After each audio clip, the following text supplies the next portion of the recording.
का है, ये सदी आपकी है, संजीव जी ने कहा। क्यों भाजपा को कहा जाता है कि भाजपा एक सांस्कृतिक राष्ट्रवादी वैचारिक दल है, न केवल राजनीतिक दल है? क्यों कहा जाता है? इसीलिए कहा जाता है, यही भिन्नता है अन्य दलों में और हम में, कि हम जो भी हमारे समाज सुधारक रहे हैं, वीर वीरांगनाएं रही हैं, विद्वान विदुषियां रही हैं, उनको हम याद करते हैं और उनके जीवन आचरण से हम सीखने का प्रयास करते हैं। और जिस लक्ष्य के लिए हम चले हैं कि मां भारती पूरे वैभव के साथ सिंहारूढ़ हो, और जिस उद्देश्य के लिए हम चले हैं कि 2047 में भारत पूर्ण विकसित राष्ट्र बनकर चले, उसके लिए बहुत आवश्यक है कि इन विरोधियों के जीवन आचरण से हम सीखें।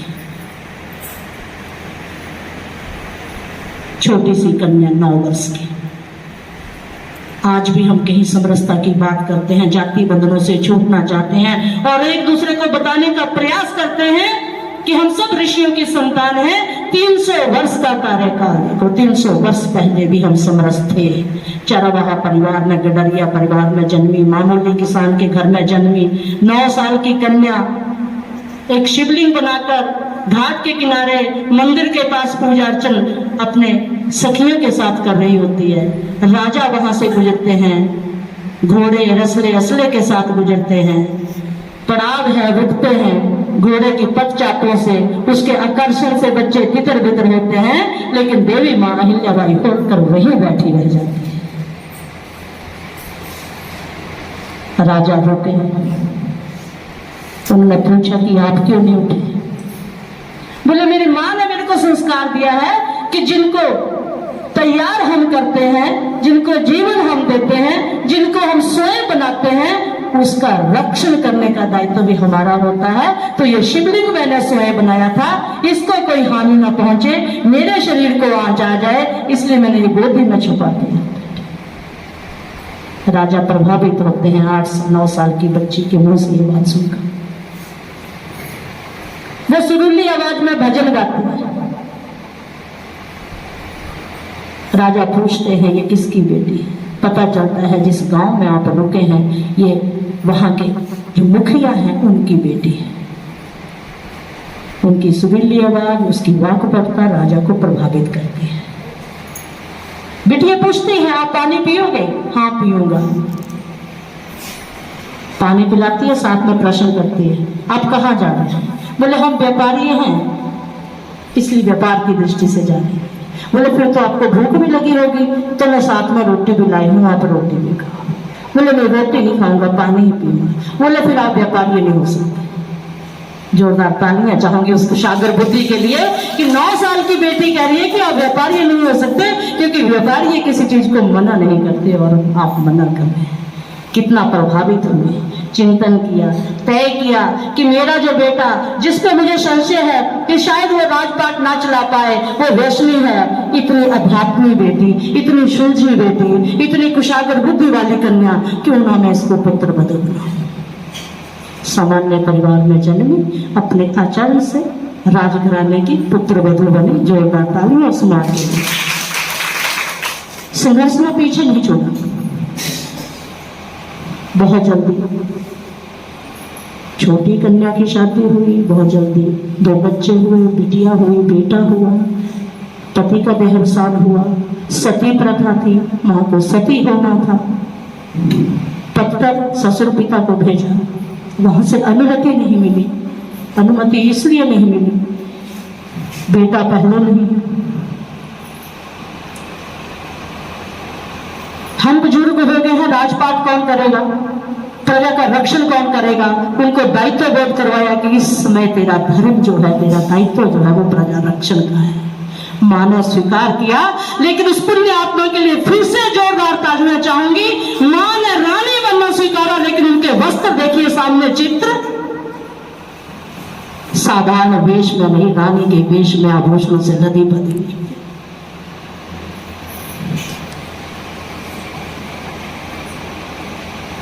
और शासन कैसा चलाया कि न्याय और धर्म के साथ भी प्रजा का पालन हो सकता है। यह सिद्धांत अगर किसी ने स्थापित किया तो हमारी मां ने किया। 31 मई तक, जैसे जिलाध्यक्ष ने भी कहा, 10 दिनों के अंदर जिला स्तर पे संगोष्ठियों का आयोजन होना है, ऐसा राष्ट्रीय स्तर से तय हुआ है। देश भर के लगभग 1256 जिले हैं, प्रत्येक जिले में संगोष्ठियों का आयोजन होगा। हिमाचल प्रदेश में पिछले कल तक हम ये माने कि 11 जिलों के अंदर ये संगोष्ठियां संपन्न हो गई हैं। आज ये 4 जिलों में संगोष्ठियां हो रही हैं, जिला सोलन, जिला देरा, जिला कुल्लू, जिला किन्नौर, 4 जिले आज होंगे और अगले कल 26, 28, 29, कल 29 है तो कल कांगड़ा और एक जिला कोई और पालमपुर शायद, इन 2 जिलों की संगोष्ठियां शेष रह जाएंगी और संगोष्ठियों के कार्यक्रम संपन्न हो जाएंगे। सावित्रीबाई फुले जी को समझा तो हमने समझा, उनके बारे में जब जीवन को पढ़ा तो हमें पता चला कि उन्होंने शिक्षा के क्षेत्र में बहुत काम किया और विशेष रूप से पिछड़े शोषित वंचित समाज में महिलाओं और पुरुषों के लिए भी उन्होंने, महिलाओं के लिए विशेष रूप से और पुरुष समाज के लिए भी शिक्षा होनी चाहिए, उसके लिए काम किया। बात हुई लक्ष्मीबाई जी की तो ये कहा गया कि 1857 में जब इस देश के अंदर स्वतंत्रता प्राप्ति के लिए आंदोलन हुए तो उन्होंने एक वीरांगना के रूप में इस देश को स्वतंत्र कराने के लिए अपना योगदान उसके अंदर बहुमूल्य दिया। लेकिन अहिल्याबाई होलकर जी ने भी समाज में कुछ ना कुछ किया। ये हमारी रिसर्च की टीम ने, केंद्रीय रिसर्च की टीम ने इस चीज को निकाल करके लेकर के आए। और जब हम इसको पढ़ते हैं, आप सब भी पढ़ेंगे तो आपके ध्यान में आएगा कि बहुत ऐसी सी जानकारियां हैं जो हमें शायद किसी चीज जानकारियों का अभाव भी रहा। ठीक कहा कि 31 मई 1725 को महाराष्ट्र के जिला अहमदनगर के गांव चांदी में उनका जन्म हुआ। 5 भाई बहन थे, तीसरे नंबर पे थी वो। और उनके जो पिताजी थे मनको जी शिंदे और माता जी सुशीला जी शिंदे, वो गांव के पाटिल थे। महाराष्ट्र में पाटिल उसको कहा जाता है, जैसे वंदना जी ने अपना उल्लेख किया, प्रधान, गांव का सरपंच, वहां पे पाटिल कहते हैं। और पाटिलों के ऊपर जिस व्यक्ति के पास बहुत सारा लैंड एक्विजिशन होता है, जमीन होती है, और वो भी खेती की जमीन, जमींदारी की जमीन होती है, उसको पाटीदार कहते हैं। ये ऐसा आप यदि गुजरात के अंदर, महाराष्ट्र के अंदर, मध्य प्रदेश का मालवा क्षेत्र, मध्य प्रदेश में भोपाल से टुवर्ड्स यदि पश्चिम की तरफ को, यदि आप महाराष्ट्र की तरफ को जाएंगे, वहां इन सब लोगों के बारे में चिंतन होता है, इन सब समूहों की जाति, धर्म के जाति के बारे में जानकारी मिलती है। ठीक कहा इन्होंने, किसी भी बाद में ठीक है वो देवी महारानी के रूप में भी काम किया, उन्होंने अपना राज्य को भी चलाया, सब चीजें ठीक है, लेकिन किस समाज से थी? वो समाज जो बिल्कुल पिछड़ा था, जो कभी भी राज्य चलाने की कभी कल्पना नहीं करता था, ऐसे एक गाडरिया समाज। गाडरिया समाज में ऐसा माना जाता है कि ये जो हर्ब्स का काम करते हैं, जितने आपके ये भेड़ बकरियां होती हैं, इनको पालने का काम करते हैं। वसुंधरा राजे सिंधिया जी भी गाडरिया समाज से हैं।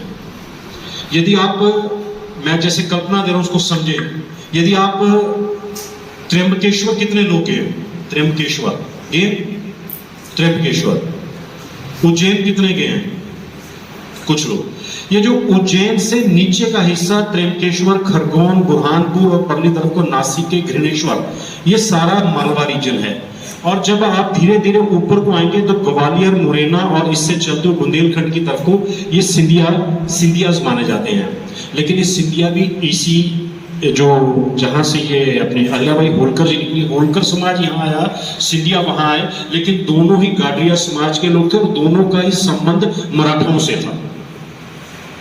मराठाओं को तैयार करने में शिवाजी की बहुत बड़ी भूमिका थी, लेकिन धीरे धीरे शिवाजी के पश्चात 2-3 राजे अच्छे मराठों के अंदर, जिनका इतिहास अच्छा रहा है, उनके साहू जी का अच्छा रहा है, पेशवा वाला जी का अच्छा रहा है, तो पेशवा वाला जी के समय के ये लोग हैं। और जब मैं ये कह रहा हूं कि गाडरिया समाज से, इनको भील समाज में भी माना जाता है। तो यदि भील समाज को मानते हैं तो आपके रामायण में भील की रचना आती है, वो जो खेवट का जो आता है, तो खेवट वो जंगल में किस प्रकार से अपना यापन करते थे, तीरंदाजी करना, कुछ अपने फल फ्रूट तोड़ लेना और उसके साथ, फलों के साथ अपने जीवन का यापन करना। और यदि आप पीछे जाइए, इतिहास को समझिए, तो शिवाजी ने कभी भी ठाकुरों को सैन्य बल में नहीं रखा।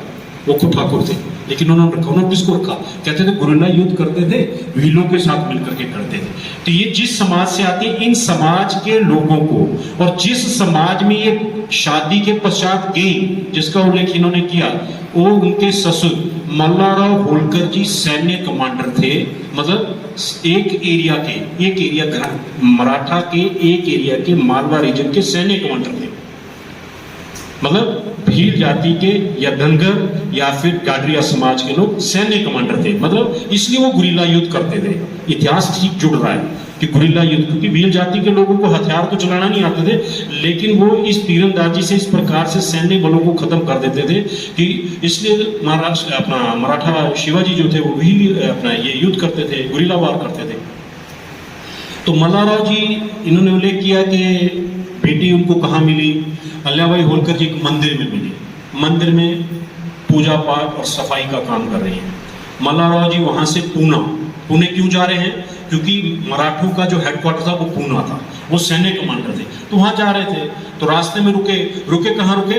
अब उस गांव में, चांदी गांव में मंदिर में उन्होंने एक बिटिया को देखा, और जहाँ रुके उस बिटिया के पिताजी गांव के पाटिल हैं, प्रधान है, और क्योंकि प्रधानों के माध्यम से, पाटिल और पाटीदारों के माध्यम से सैन्य कमांडर चौथ इकट्ठा करते थे। चौथ मीन्स जो लगान इकट्ठा करते थे, उस लगान से राज्य चलते थे। तो उन्होंने तो वहीं रुकना था जाकर के। तो पता चला ये बेटी है, उसको उल्लेख वंदना जी ने किया।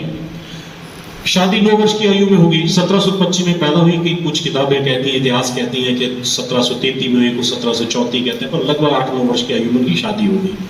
जो माता पिता के संस्कार थे, आगे जाकर के उनकी जो सास मिली, उन्होंने भी उसी प्रकार से उनको समझाया, बुझाया, चलाया, परिवार कैसे चलाते हैं, हर पारिवारिक दृष्टिकोण से तैयार किया। लेकिन उनके जीवन में इस प्रकार से धीरे धीरे बढ़ते बढ़ते कुछ घटनाएं ऐसी घटी, पारिवारिक कष्ट ऐसे आए कि उन्होंने अपने जीवन को आने वाले कुछ वर्षों के पश्चात बदला दिया।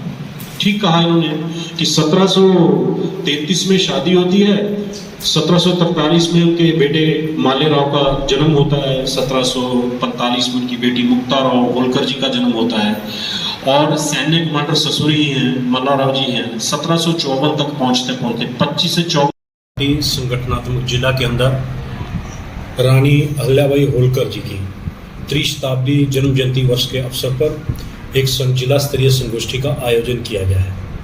ये कार्यक्रम भारतवर्ष के सभी जिला मुख्यालयों पर 21 मई से लेकर के 31 मई के बीच में संपन्न होंगे, और उसी कड़ी में हिमाचल प्रदेश में पिछले कल तक 10 जिलों के अंदर ये कार्यक्रम संपन्न हो गए थे, और आज 4 जिलों के अंदर ये कार्यक्रम संपन्न हो रहे हैं, जिसमें जिला सोलन, जिला कुल्लू, जिला किन्नौर और जिला देरा, जिसका यह कार्यक्रम संपन्न हो रहा है। रानी अहिल्याबाई होलकर जी का जीवन हम सब के लिए बहुत एक आदर्श जीवन है। उन्होंने किस प्रकार से संघर्षशील जीवन के, अपने जीवन के प्रारंभिक काल से लेकर के किस प्रकार से अपने एक महिला के रूप में, महिला में अपने एक पति के प्रति उन्होंने किस प्रकार से अपने आप को समाज के अंदर एक अपना संदेश देने का प्रयास किया कि पति के प्रति क्या जिम्मेदारी है, पुत्र के प्रति क्या जिम्मेदारी है, ससुर जी के प्रति या सास ससुर जी के प्रति क्या जिम्मेवारी है, कुल मिलाकर के परिवार के प्रति जिम्मेवारी, समाज के प्रति जिम्मेवारी, और समाज के संरक्षण और महिलाओं के अधिकारों का रक्षण करना। उसके लिए अहिल्याबाई होलकर जी ने अपने जीवन के निरंतर 1725-31 में इसको उनका जन्म हुआ था, और 1795 तक निरंतर उन्होंने 70 वर्ष समाज के उत्थान के लिए कार्य किए। इसी संगोष्ठी में आज उन सब विषयों के ऊपर चर्चा हुई है, और संगोष्ठी में जहां प्रदेश की तरफ से मुझे स्वयं इस संगोष्ठी में रहने का अवसर मिला, मेरे साथ महिला मोर्चा की प्रदेश की अध्यक्षा वंदना योगी जी को भी रहने का अवसर मिला। वो इस कार्यक्रम की विशेष अतिथि थी। साथ में संजीव जी विशेष अतिथि थे, जो कि इस जिला के पूर्व अध्यक्ष हैं, जिला अध्यक्ष अजय खट्टा जी, और इस कार्यक्रम की जिला के संयोजक और सह संयोजिकाएँ भी इस कार्यक्रम में रही, और यहाँ के जिला के तीनों विधानसभा क्षेत्र के 6 मंडलों के कार्यकर्ता भी इस कार्यक्रम में रहे हैं। और निश्चित रूप से सभी कार्यकर्ताओं ने जिस प्रकार से आज इस संगोष्ठी में अपनी पार्टिसिपेशन की है, उन सबका लास्ट में ये मानना था कि हम सबको भी अहिल्याबाई होलकर जी के जीवन से सीख लेकर के उनके जो कृतित्व है उसको अपने जीवन में आत्मसात करना चाहिए, और समाज के उत्थान के लिए जिस प्रकार से वर्तमान में मोदी सरकार की योजनाएं हैं, उन योजनाओं को कहीं ना कहीं समावेश और कहीं ना कहीं उन योजनाओं को हम माने तो उस वक्त मालवा राज्य की रानी के रूप में अहिल्याबाई होलकर जी ने जो योजना उस वक्त वहाँ के आम जनमानस को चलाई थी, उन योजनाओं का प्रतिलक्षण मोदी जी की योजनाओं के माध्यम से हो रहा है। निश्चित रूप से ये देश भी आगे बढ़ेगा, और अल्लाह भाई होलकर जी के जीवन से वर्तमान पीढ़ी, वर्तमान समाज सीखेगा तो एक अच्छे भारत का और अच्छे देरा, अच्छे हिमाचल का निर्माण होगा। ऐसा इस कार्यक्रम से आज सीख करके निकले हैं।